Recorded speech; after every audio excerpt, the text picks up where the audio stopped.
So with great pleasure, thank you very much. So with great pleasure, I announced that today we shall have a Dr. Maria Stella Adamo, eventually from Italy, but now she is in Japan, and she will, despite, such a difference in time, she managed, to speak in our time, 6 in Moscow. But with great pleasure, also, I congratulate Maria Stella with her birthday, which is just today. Imagine. Yes. So yes.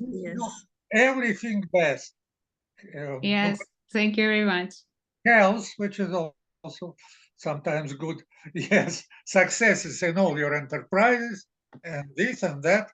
So again, we congratulate you. And now we speak, we hear you with great pleasure. So please begin. Yes. So first of all, I really wish to thank all of you, in particular the organizers, for giving me this opportunity to talk about my work.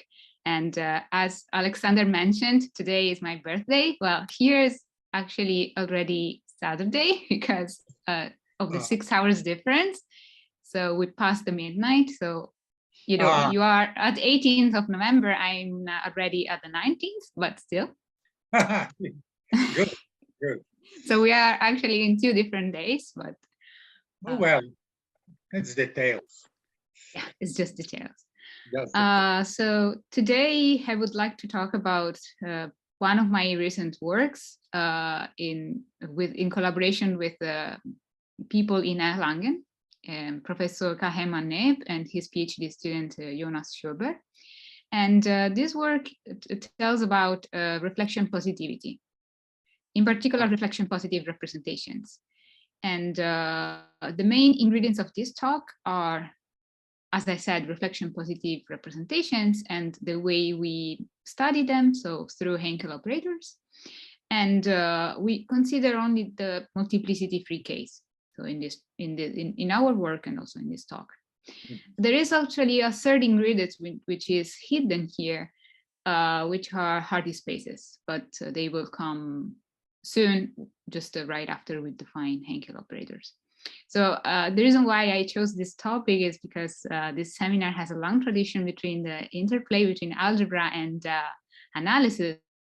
So here we have the algebraic counterpart of representations. We will see that these are representations of Lie groups, and Hankel operators, which are studied in the analytical context, in the context of Hardy spaces. So just to start, I would like to start with some references. So first of all is the paper which appeared this year in Journal of Functional Analysis. And then the other references are monographs on which you can find further readings on reflection positivity. That's the first one. And then the others are about Hankel operators and Hardy spaces. In this talk, I'm not going into details because of time, also I would like to avoid technicalities. So the aim of this talk is to somehow explain the ideas which are behind what we did, and somehow to give an overview of how the things goes and what we did. So I'll try to avoid technicalities, but in case, just please let me know. So before going to the actual definitions, I would like to give an overview of what I'm going to talk about today. So for the moment, just consider the real line. So the real line is an additive group, and on this space, you can do a lot of things. Some of them are, you can study one parameter groups, which are representations for the real line. And these kind of representations are important in physics because they encode properties of dynamics. The second one is reflection positivity. We can study representations, reflection positive representations of the real line. And this is actually what we will do. And the third one are invariant subspaces. So somehow we will see how these 3 ingredients come together into this talk.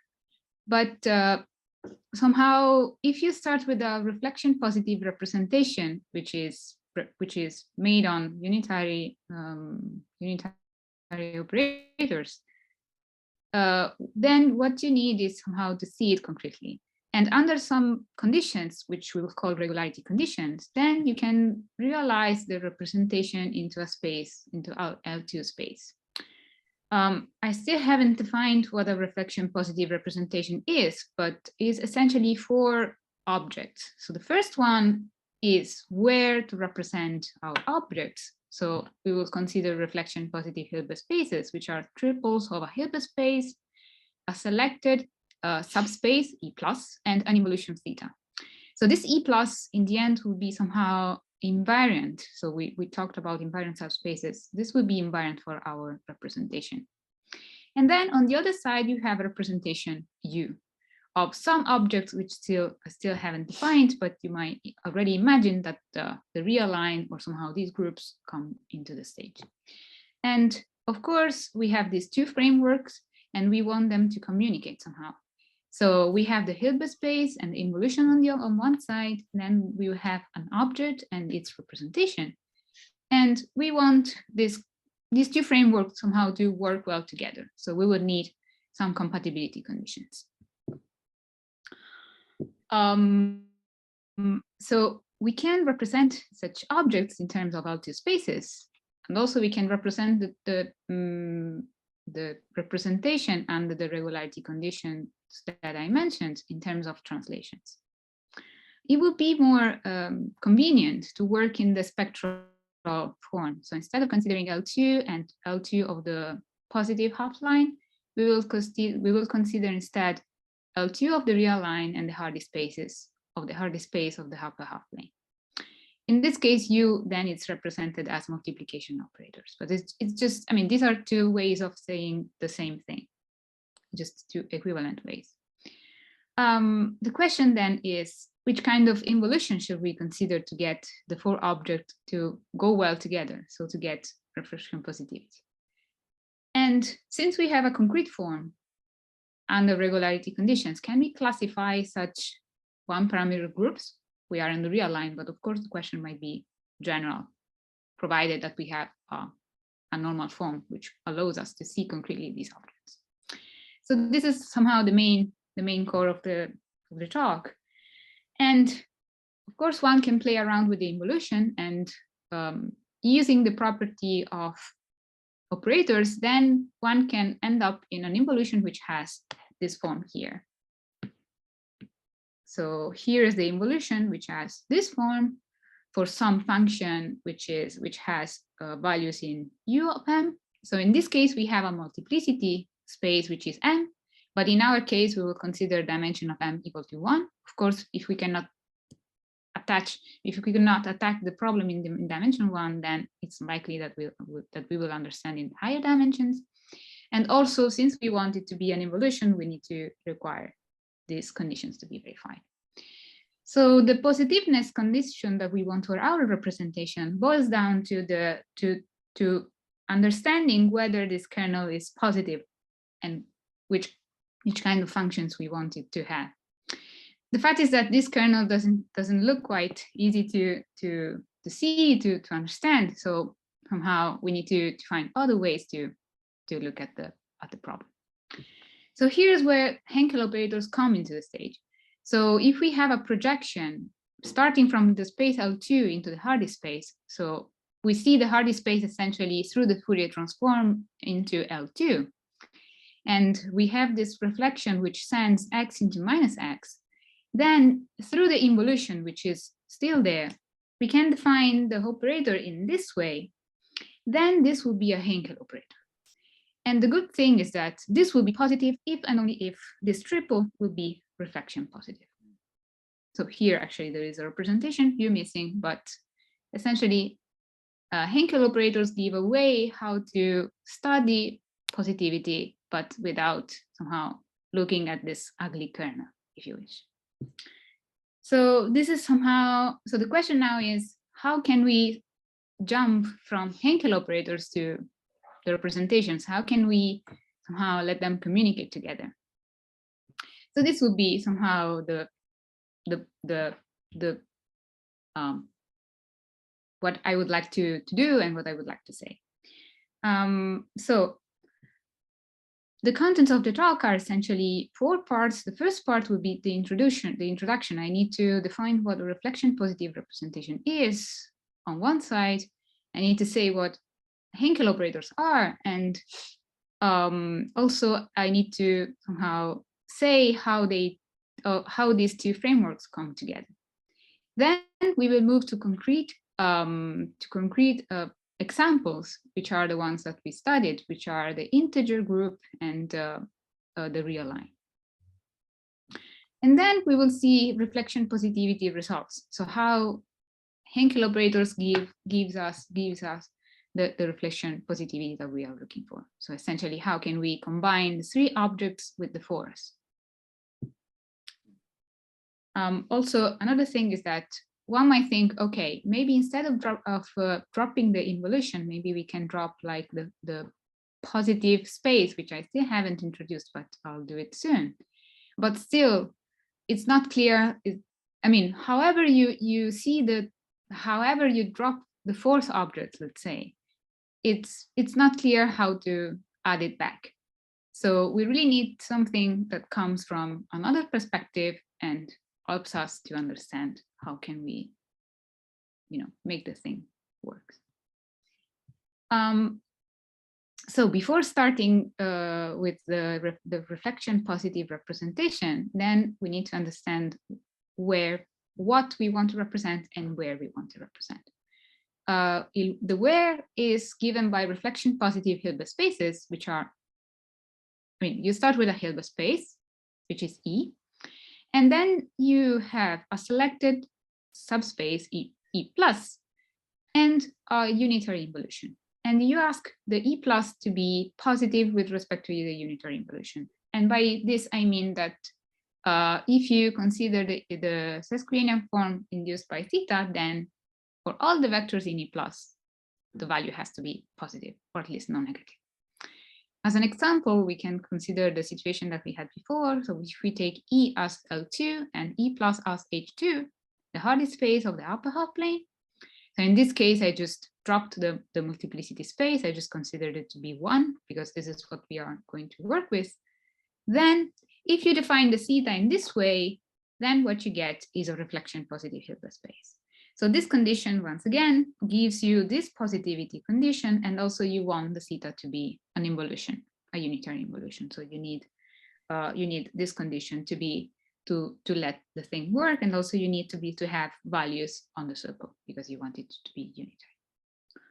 Okay, so these are the Hilbert spaces. So as we see, we deal with Hilbert spaces, but we have an extra information given by the E plus, and then this E plus carries the positivity that somehow this is what we would look for with respect to the involution. Next is to understand what we want to represent. So here I'm giving the general definition of what are the objects that we can consider. So we start with a group, which is a Lie group, so it comes with a topology and a nice structure. And also we have a sub-semigroup of G and an involution tau, such that the properties, such that tau of S inverse will be equal to S, and such that we can define this involution sharp. So somehow this S and tau are the counterpart of what we have for E plus and theta on the reflection positive Hilbert space side. This is a very general definition, but of course, what we are going to work with are the integer group and the real line.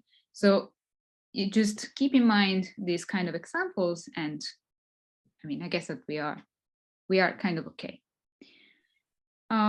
So in the case of the integers, the semigroup is given by the natural number, and the tau will be given by minus the identity. In the case of the real line, we have a similar situation in such that the S is given by the half line, and the involution once again will be given by minus the identity. Of course, one can consider more general groups, but these are the very first examples which one can work with. So now that we have what to represent and where, we want to understand which kind of representation we are looking for. So for the moment, just start with E and E plus and the representation U. So as you can see here, there is no theta, but also here we have no tau. So as always, we suppose that U is a unitary representation, but the extra condition that we want is that S leaves E plus invariant. So it sends E plus into E plus. And this condition will be important because what we will do during the talk will be to consider also the restriction of the representation with respect to S. And this can be done because this condition holds, because if not, of course, you won't have a well-defined representation. The regularity conditions that I mentioned at the beginning are essentially these ones. So we want the intersection of all the translates of E plus to be trivial. And also we want the span of all the translate, the union of all the translate and the closure to be equal to E. So these are the regularity conditions that allow us to have a concrete representation. So to apply a normal form. So this is what we have for G, for just G and S. We need to understand what happens for tau and theta. So you see, this is somehow the second point that I mentioned in the overview slides, in which we had a representation U of G. In this case, we also have S. In that case, we also had S, but it was just an overview, so I just didn't mention that.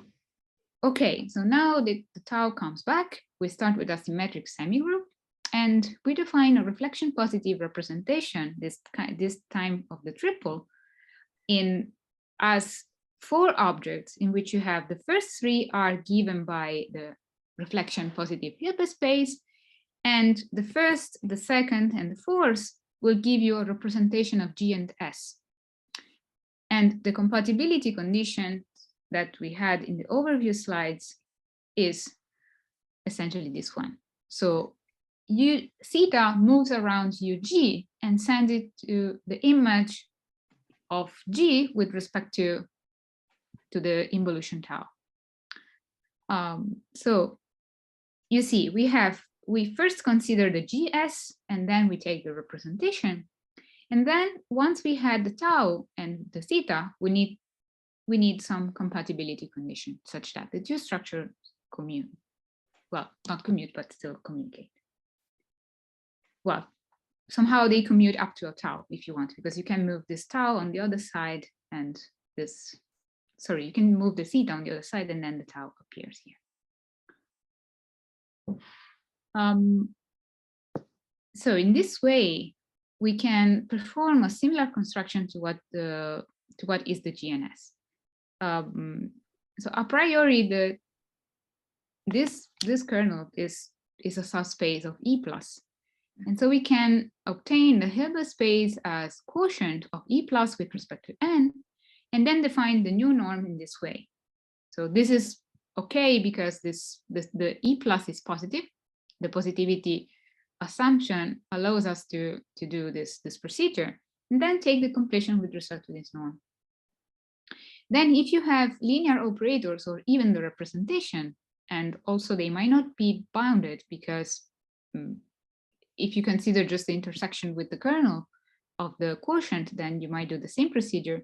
You can define another operator, but this time on the completion of he with respect to the norm induced by theta, and then define a correspondence between operators on your old side and operators on the new side. And this will be called Osterwalder-Schrader transform.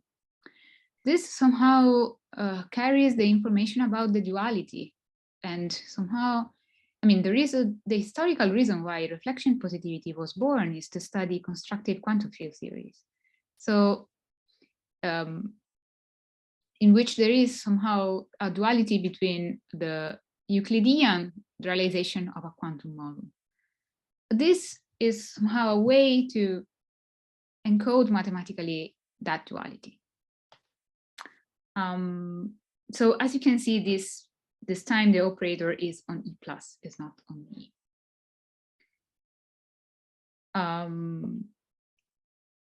So the examples again are the integers with the natural number, and in that case we just have unitary operators, and the real line with the half line, with the positive half line, and in that case we will have a unitary one parameter groups. So these are the representations that we will deal with today.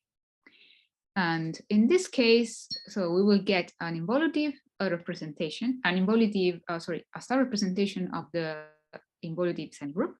So remember, this sharp was defined through tau, and this representation is also strongly continuous.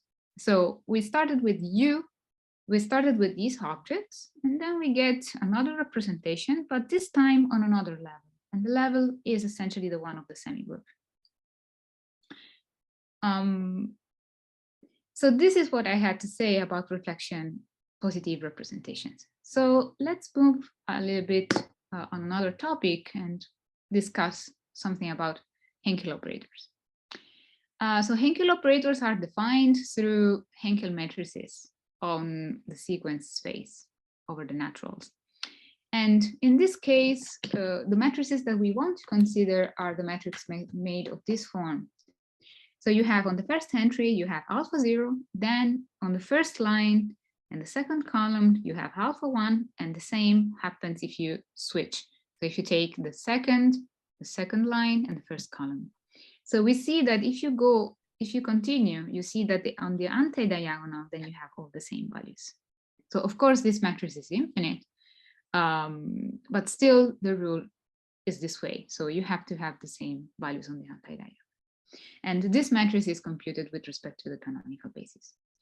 So again, if we use the spectral framework, so we apply the Fourier transform, we can think of Hankel operators instead of being defined on the space of sequences, instead of Hardy spaces of the unit disk. So this is what we will have. I mean, the reason why Hankel operators have been studied is to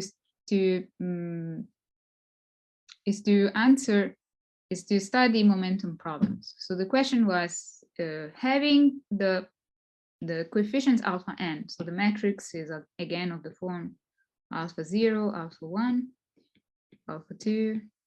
You have the same anti-diagonal. The question is, can we find a measure mu such that all these coefficients are realized as integral of powers of n?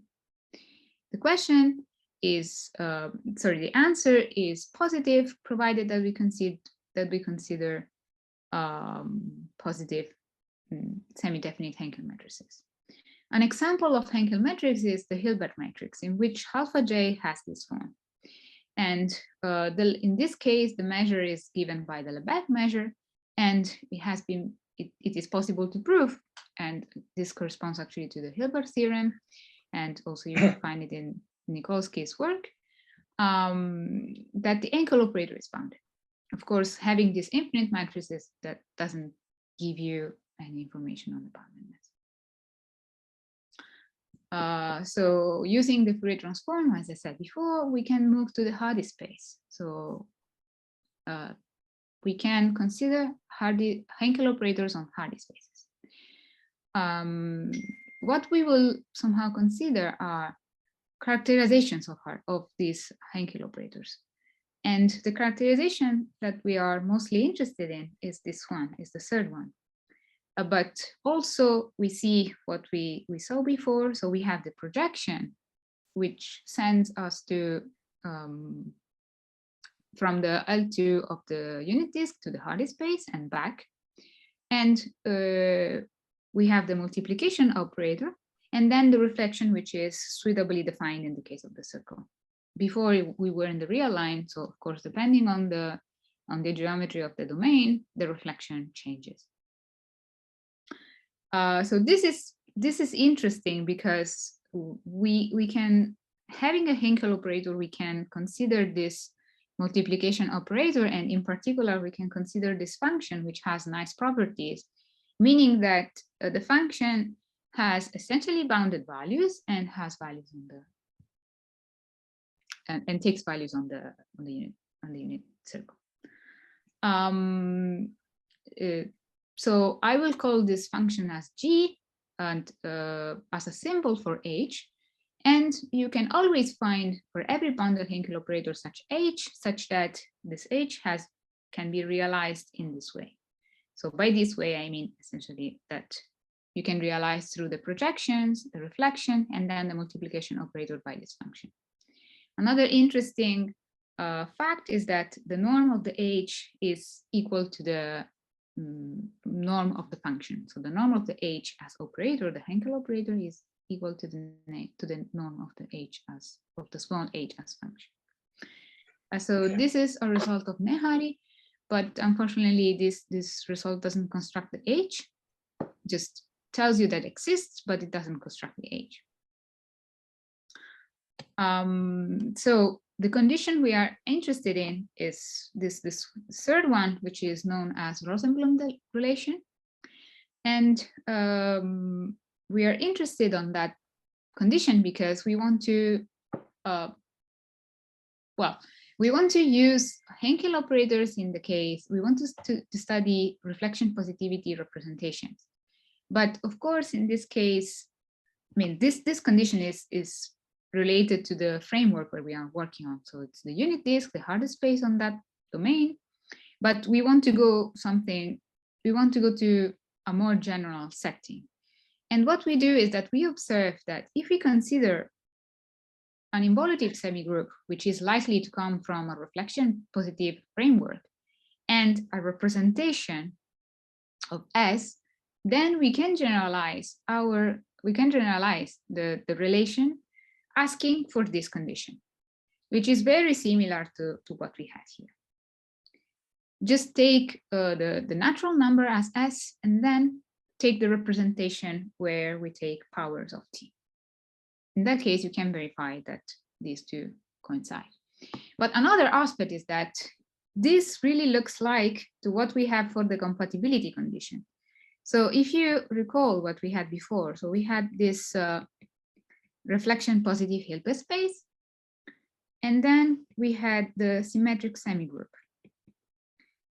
And then we ask for a representation of G and S. So this takes values on G and in the unitary of E. And what we had was theta U of G, theta, equal U of tau of G. So this can be rewritten as U of G of tau, U of G equal U of tau of G times theta. If you recall that this sharp was defined through the theta, you easily get that somehow. These Hankel operators are kindly or close to this compatibility condition, which is what we want to verify. So we see that this definition fits what we had for the Rosenblum relation. So because of course, if you want to define something more general, we need to agree with the previous definitions, and this is actually what happens. But also we want to use these Hankel operators to tackle the problem of checking this compatibility condition.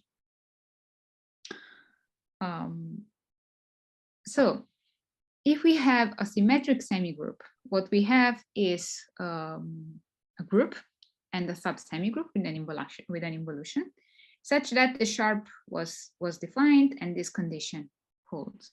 On the other side, having a representation of G and S was having a unitary representation such that the E plus is sent into itself if acting with elements of S, of the semigroup, of the sub-semigroup S. So if in a very similar way, so as before we had what? We had a projection P from the L2 spaces of the circle into the Hardy space of the unit disk. In this case, we will have a projection from the larger Hilbert space into the small one, into the small closed subspace.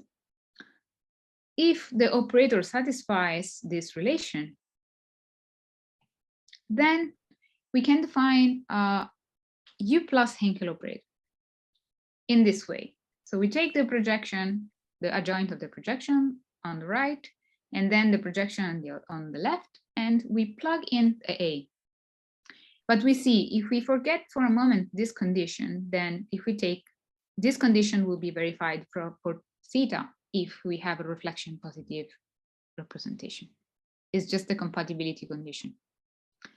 So what tells you that is that if you start with a reflection positive representation, then you will have this condition to be verified. So what you can do is you can restrict your representation to E plus, and then this condition will be verified. So what I'm saying is that involutions in the reflection positive context produce Hankel operators through this lemma, through this process.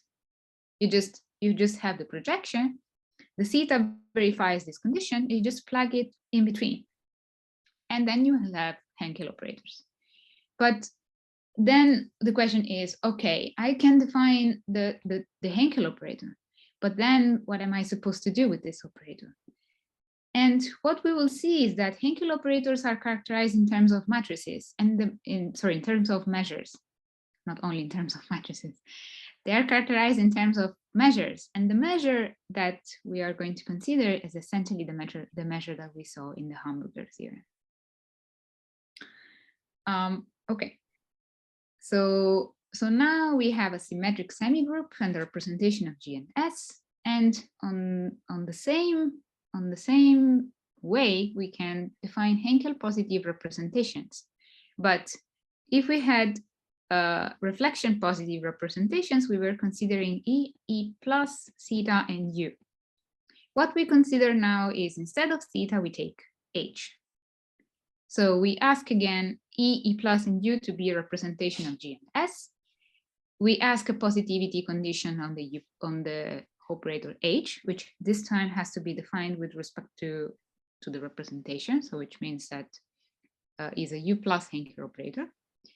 And also, we see that if we consider the theta as a unitary involution, once again, the compatibility condition is verified because we are in the reflection positive context. And this is a U plus Hankel operator, which is positive if and only if we have reflection positive. So what I'm talking here with condition 4 and condition 1, we will see it on the next slide, where we will somehow summarize everything. So we see we are somehow moving our information to the Hankel operators side. And what we have done up to now, so we have seen the characterization of Hankel operators in terms of the Rosenblum relation. We have seen the Nehari theorem, which gives us the symbol. And also we have seen that if the Hankel operator is positive, which will be the case in which we will end up, then we can also have a measure. So we are moving to the Hankel operators, the information that we have for reflection positive representations, which are representations essentially, and these compatibility conditions, which somehow arises naturally if you consider U plus Hankel operators instead of classical ones. So these are the objects that we deal with. We have these 4 objects, E plus, theta, and U, where we have Hilbert space, a linear subspace, E plus into E. We have an involution such that E plus is positive. Then we have a unitary representation, and also we ask S to move E plus into itself. And then we have this compatibility condition. Another condition that we have is this regularity one, but it will be needed just to have a normal form. So we have a reflection positive Hilbert space on one side, a representation of the group G on the other side, and then the compatibility condition. So the condition 4 is this one, and then the reflection positive condition is the one which is linked to the positivity of the Hankel operator, which is what we will need to get the measure, but this is also what we would like to understand to get the reflection positive representation. So the same construction that was done for reflection positive representation can be also done for Hankel operators. So suppose that we have an involutive semigroup, then we know that the H is positive, is a positive Hankel operator. Then we can again define an inner product through H. This will give a positive semi-definite Hermitian form. Then we can take the kernel and then we can take the quotient once again. And also we can define another representation that we will call it U hat. I mean, this is not a case. Somehow we are mimicking what we did for reflection positive representations on the involutive semigroup. And this will have bounded operators on he hat, and also will have this condition, this interchanging this the quotient. So having a Hankel operator, which you might think as the classical Hankel operators on the unit disk, we have three objects to deal with. We have the unitary representation U of G on the space H. Then we have the U plus, which is obtained by restriction. And then also we have this OS transform, which gives another representation E hat, which is obtained through this inner product defined by H. So somehow, I mean, the reason why I talked about that is that we really, I mean, Hankel operators really can carry on all the information that we had for reflection positivity. And so somehow is a hint that the framework is the right one to consider the problem, to reconsider the problem.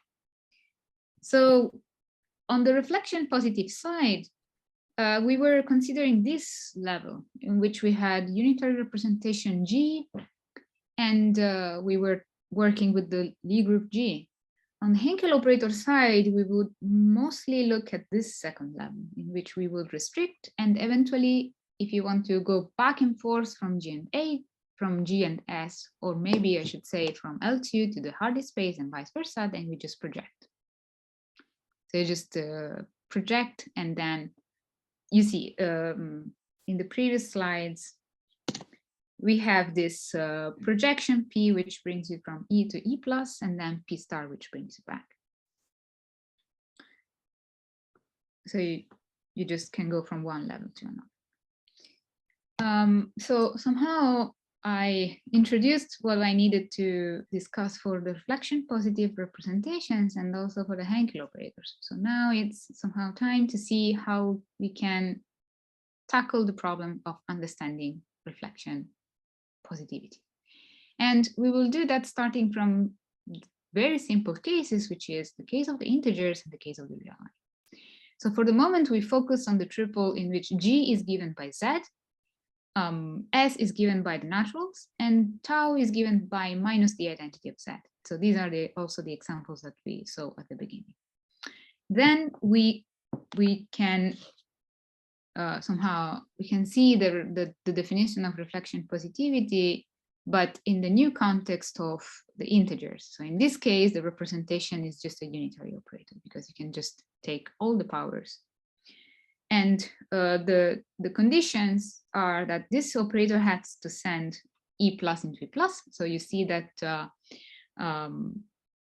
invariant subspaces arise, and also you have this condition between theta and the couple U and U star. In this case, you also have a representation of your space E and also of the space E plus in terms of sequences. So we have sequences over the integers and sequences over the naturals. And again, the operator T is the right shift. As at the beginning, we want to kill the multiplicity for the moment. So we just take the case in which K are the complex numbers. And now it should be clear that instead of looking at sequence in space, we want to look at the spectral form. So taking the Fourier transform and considering instead Hardy spaces. So the reason why we want to do that is because, you know, Hankel operators are somehow defined on this kind of environment, and we have the characterizations of that in terms operators on Hardy spaces. Then we need to understand where the theta comes from. We need to understand which kind of theta we want. So as at the beginning, theta has to have this form. So H is a good function, is an essentially bounded function, and defines the Hankel operator in this way. So we have seen that involutions produce Hankel operators in this way by the lemma that we had before. So now the question is, we have a definition of the U plus Hankel operators for representation. We are in the concrete case, but also on the Hardy space, we had the classical definition for Hankel operators. So are these matching? The answer is yes, because Hankel operators on the Hardy space defined in the classical way can be seen as U plus Hankel operators for this representation and for this semigroup. So the definition that we are looking at is a good one.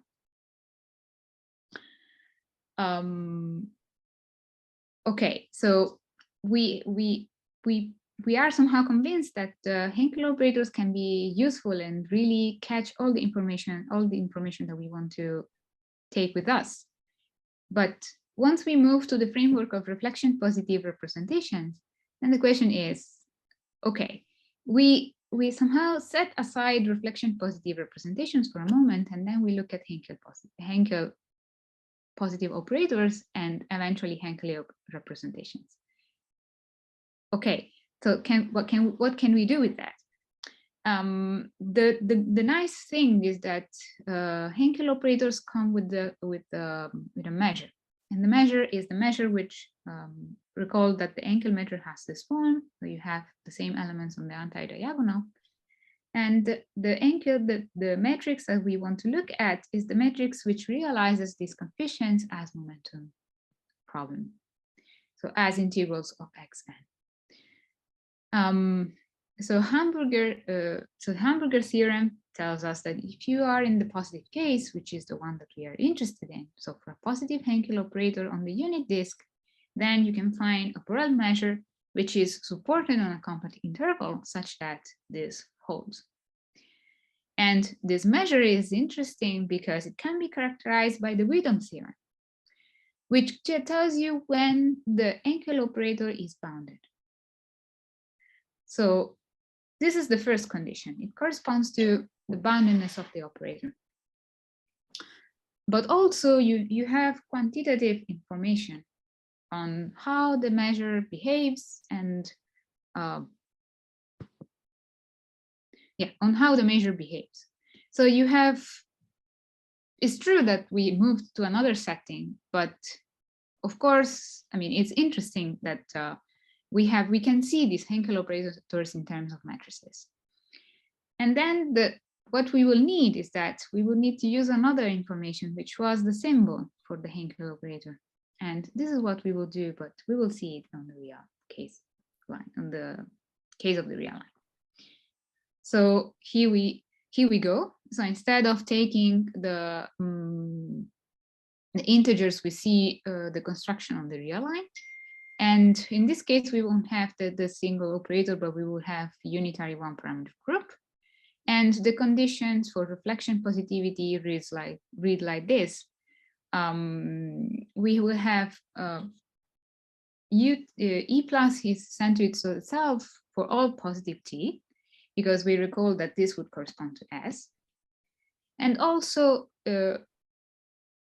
theta interchanges the U, sending ut into U minus t. And the regularity conditions are just rewritten in the case of the real line, but we just need them because we want to apply a normal form. We want to get a concrete representation in the end. So the Lax-Phillips theorem tells you that if you have a regular representation, then you can realize it as L2 spaces.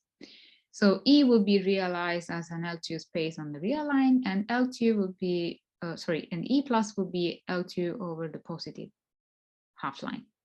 And once again, we have shift operators.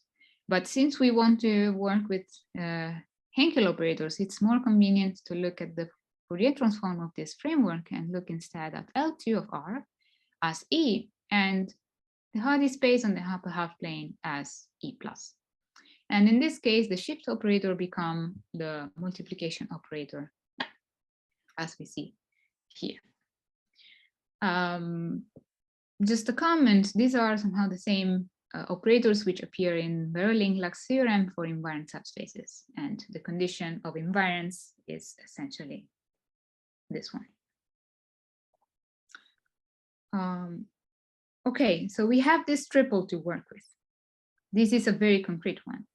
The question is, how can we fit theta into this setting? Well, we should use Hankel operators, and also we should use the measure. But so we want this four objects to be a reflection positive representation. So we need to check this compatibility condition, and also we need to check the H2 to be positive with respect to theta. Well, the positivity condition is given in terms of inner product.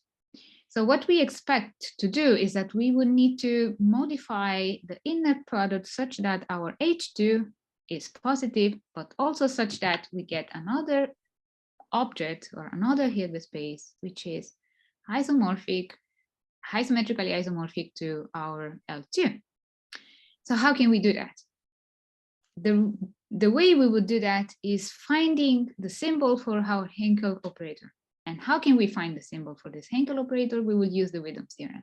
But of course, we will use a Widdom's theorem for the real line.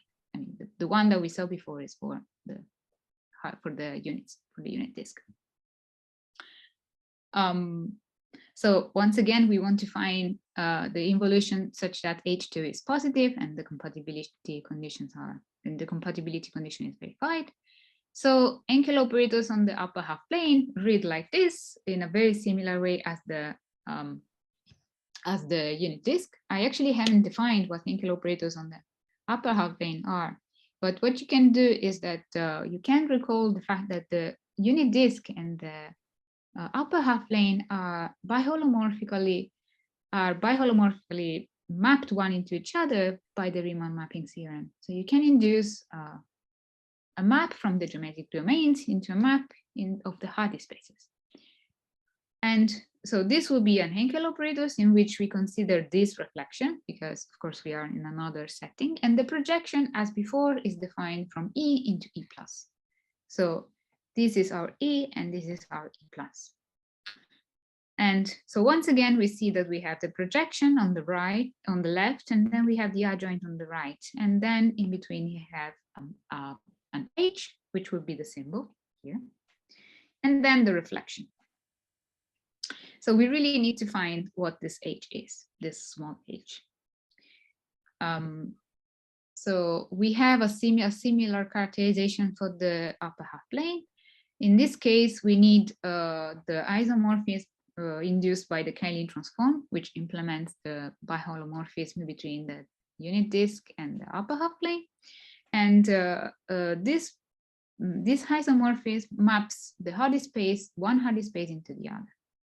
So if we start with the Hankel operators on one side, then we can get another Hankel operator on the other side.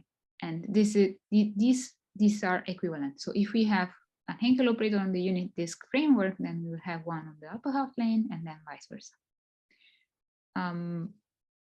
So we have we also have the new definition through U plus Hankel operators, because in this case we will have this representation. And once again, these coincide. And this is somehow a good sign, because of course we have a general definition and we have the definition for the upper half plane, and they need to agree. So we need to understand how this measure behaves. We need to understand how it behaves on the real line. So in the unit disk case, we had a measure on a Borel measure on the compact interval -1, 1. In this case, we have the real line. Well, we have half the real line, but still, this is not compact anymore. So what we need to do is that we need to define an auxiliary matrix, an auxiliary measure, which tells you that this condition is verified, but also gives you some info, some quantitative information on the somehow when you approach the boundaries of your space. So if you go to 0 or if you go to plus infinity. But these coefficients will be needed to show the existence of the existence of a function h, which will be the symbol of our space, of our Hankel operators. And so it will allow us to perturb the inner product and then to get another space which will have the reflection positivity that we are looking for, but is isomorphic to what we started with. So what is important essentially that we have this measure, and then this measure allows us to produce a function, and then the function allows us to define the new inner product that we want. And the function that I'm talking about is this one. You see, you have this measure which has good properties. I mean, the properties that we saw before in this Widdom's theorem. Because what we need to prove is that this function is L infinity. So we need to prove that this integral has a good behavior. And so we need to estimate this integral. But of course, if we don't have any information on the measure, then this cannot be done. But that's not the end of the story, because it is already good that we have a bounded function, or essentially bounded function, but still we need to define an isomorphism between spaces. So this is not quite what we want. We need also another condition, which is somehow invertibility, because we need to move from one framework to the other. And we are halfway, because we already know that the function is L infinity, so it's bounded, and it realizes the Hankel operator in terms of this function. So if we take the Hankel operator associated to this symbol in a way that we did before, so in this way, so you just look at it as a sandwich. You just take the projection on one side and the other side, and then you take the multiplication operator with the R in between. Then what we will get is the Hankel operator that we start with. And of course, we need the positivity condition here, because if not, then we don't know what happens. So here we are halfway, because here is bounded, but we are not there yet. What else we need? We need it to be invertible. And to do that, we just need to translate it by a function C. And, well, sorry, by a constant C. And what is interesting is that this works for every C. But of course, C has not to be 0. But whatever C you take, you translate your H, then what you get is, again, a bounded function, an essentially bounded function, which is what we want, because recall that symbols for Hankel operators have to be bounded. But this time is also invertible. So what we will do is that, well, it's invertible, but it's still a symbol for our Hankel operator. So what we will do is to take the boundary values, well, to consider this as a boundary value, and so to take an outer function G, and we know by the Beverley-Lax theorem that G sends you H, if it's outer, sends H2 into H2. And this is how we will modify our inner product. So this G is essentially on H infinity, and by G star I mean the boundary values, and the boundary values square, the module will correspond to the module of delta. So what we have done is we have the measure for the Hankel operator. We have quantitative information. We can do estimates. We can define our H. We can construct the symbol, do the estimates, and then we can slightly translate it such that we get the invertibility, but also we still get a symbol for our H. So we are slightly modifying our function, but the new function has more properties. The first one is that it's invertible. The second one is represents the same Hankel operator. And we can find another function which verifies this condition. So now we are ready to see how can we get reflection positivity. What can we do? We can take the weighted L2 space. So we define a new measure. So the measure is defined through the delta that we had before. And of course, the properties that we had for H are again on delta. So we define a new inner product. So this way we have this weight here. So the inner product is defined on L2 as usual, but we have the delta attached to it. And if we consider the outer function, which is produced from delta, then we have these symmetric conditions, and we can define an isometric isomorphism which maps the Hardy spaces into itself. And this is possible because the function is outer. So how does it work? I mean, here you can write it as modulus of delta x dx. So in this case, if you distribute this delta from F and G, and then you recall that this delta is the symbol for the Hankel operator, then you see that somehow this delta is absorbed by the Hankel operator. And then you know that the Hankel operator is positive.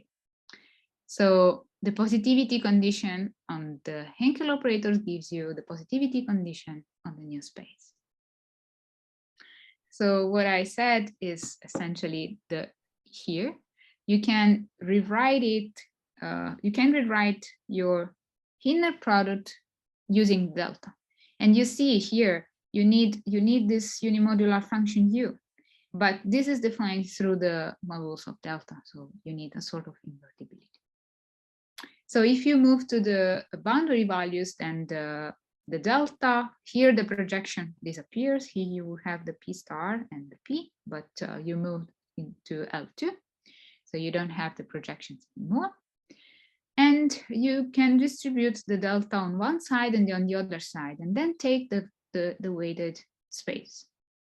So in this case, you have this new operator, which will be your Hankel operator here. And so the two inner products coincide, but on one side, you know that it's positive. So you have positivity also on the other side. And also you know that this map is an isometric isomorphism. So what we have is that this unimodular function defines an involution in this way, because we know that it has to be defined in this way, such that the new space, so here we have the weight, the weighted space will be positive. So what we got? I mean, we didn't get reflection positivity on the original data, but what we got is that we got isometric isomorphic spaces such that we know that these four objects are reflection positive one parameter group. So you see, here you have the L2 space, but you have this weight here. So this measure has the weight delta that we started with. And where is the weight coming from? It's coming from the Hankel operator. So the Hankel operator allows us to construct the delta together with the Witham's theorem and to get objects which carry the same information as before, but for which we can investigate reflection positivity. And this can be done thanks to the symbol for the Hankel operator and then the Witham's theorem and then the Schober representation theorem. So what we have seen is that if we start with a symmetric semigroup and a Hankel positive representation, for which E and E plus and U are a representation of G and S, and then H is a positive U plus Hankel operator, then what you get is that you can produce, by modifying the inner product, you can produce reflection positive representations. So you can define this operator MG star, which was the one that we saw before, which is invertible and bounded. It maps the Hardy space into each other. And it has nice properties with respect to the one parameter group, namely the compatibility condition is verified and you get reflection positivity. So this holds for the real line, but it can be done on the same way also for the integers. But in this case, you will use the wall decomposition, the Widom theorem for the unit disk, and you can also use the fact that the domains are biholomorphic, the unit disk and the half-to-half plane, so you can use the Kylian transform to move one setting into another. So this is what I had to say for today, and I would like to thank you for your attention. Thank you very much. Let us Thank you. take this. Before questions, I would like also to say that our speaker could speak 5 languages, and it is courtesy of her that she chose English and not Katala language, as you know. Yes, that's very good. Now I'm also learning Japanese. Yes, but already you can speak Japanese. You can speak Japanese now also. I can order food for myself at the restaurant, which is good because it means I can survive. Arigatou gozaimasu. Hi, arigatou gozaimasu. Okay, so what are questions? Maybe I have a comment, not question. Yes. Thank you very much for a very Professor Ramos. And really, at first, happy birthday, have a nice day. And I suppose that your talk is closely related to St. Petersburg Mathematical School. You mentioned Nikolai Nikolsky and Vladimir Peller. Nikolsky now lives in France. As for Vladimir Peller, he quite recently relocated from the United States to St. Petersburg, to Russia, and now he is a professor of St. Petersburg State University, surprisingly. It's very interesting news. I didn't know. Yes. So Vladimir Peller is professor in St. Petersburg. I found Nikolsky reference very He became a citizen of United States. No. After this, in Russia, he came to Russia. Yes. Okay. And he wrote a very huge book about Hankel operators, published by Springer. What I would like to say that there is an annual meeting in mathematical analysis in St. Petersburg, started from the renaming of this city from Leningrad to St. Petersburg. And maybe it would be interesting for you to participate in this meeting. It is constantly organized on August of each year. And the format of this meeting is mixed, both distant and in person, as you like. Because offline and online. Yes, offline and online. And the Peller was a constant participant of this meeting, rather at that time when he was an American citizen. He was in person in St. Petersburg for each year. And now he is living in St. Petersburg, so I am sure that he will participate in this meeting again. Yeah. Oh, I see. Thank you very much. I didn't know about that, but thank you. So other comments or questions? Yeah. So yes. No, so if not, I would like that very interesting talk and excellently organized also.